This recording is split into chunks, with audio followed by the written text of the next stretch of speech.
how about this headline and this story, this idea from a lawmaker in Tennessee, Shermichael, saying, you know what, the American flag, we're good with it. The state flag in Tennessee, we're good with it. But the pride flag, Black Lives Matter flag, a political flag, no. I don't disagree with that. I mean, I think the American flag ensues a sensibility of American nationalism, not in this current iteration that we're talking about from Trump. I think that's a positive thing. But I do think flags that have nothing to do with our national identity as citizens of this country should be a moot point.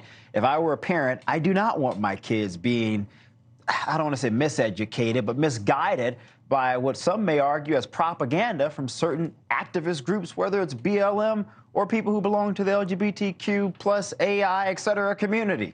Well, that just bugs you. No, that bugs you as a conservative. It must bug you. What do conservatives believe that the presentation of a flag is indoctrinating their students? Gay people aren't going away. Black and brown people aren't going away. And if you don't fly the flag, doesn't mean you're not going away. Let me tell you something. Flying a flag at a school isn't protecting your kids from indoctrination or from understanding and appreciating the differences in people.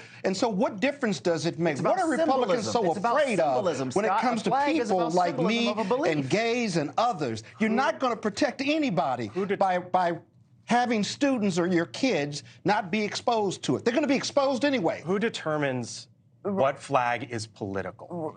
And where does it stop? I mean, that's my question. Where does it stop? You could fly 100 different flags that signify any number of interests in this melting pot of America, right? That's not indoctrination. That's exposure. All right, so we have a school that has 20 flags. Yeah. If they choose to. So if they choose to. Dan, I'm going to get to you in a second, but this lawmaker, his name is Gino Bolso. He is from the Brentwood community there in Tennessee, and this was how he put it.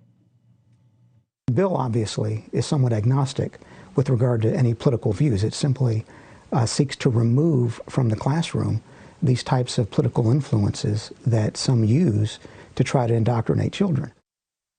All right, so that's his take. Here was the ACLU and how they responded. Quote, the U.S. Constitution also guarantees robust free expression rights upon which the flag bans unlawfully infringe. The Supreme Court has repeatedly held that the First Amendment protections extend to, quote, teachers and students. Dan. Well, look, the school boards are duly elected by the folks in that area to represent them and represent the students and the kids in the schools. I think probably it's prudent to take more politics and take it out of school decisions. I think most school boards are over-politicized. There are parents who are wrangling about the books they teach. They're wrangling about the curriculum. None of that's healthy for educating kids. So probably at a school board by school board level, it's good to look at this stuff. But a state law to do that when they're elected school board that represents the community, I'd much rather deal with it at that level. But Blake, let's be honest. Do we really think this bill is going to? I mean, let's just like take it out. I mean, like, is this bill really going to pass? You don't think it would in Tennessee? I bet it will. You do? I don't know. You think it passes? I mean, I think it's possible. Tennessee is is a conservative state. But look, I'm not against politics being in school. I think it's important to have moral and civic education. We don't have enough of it. I think we're breeding too many technocrats in this country and not enough people with the capabilities of moral and logical reasoning, which is why we're currently in the political mess that we're in. But with that said, we only have one flag that we have collectively said we stand behind. It's red, white, and blue.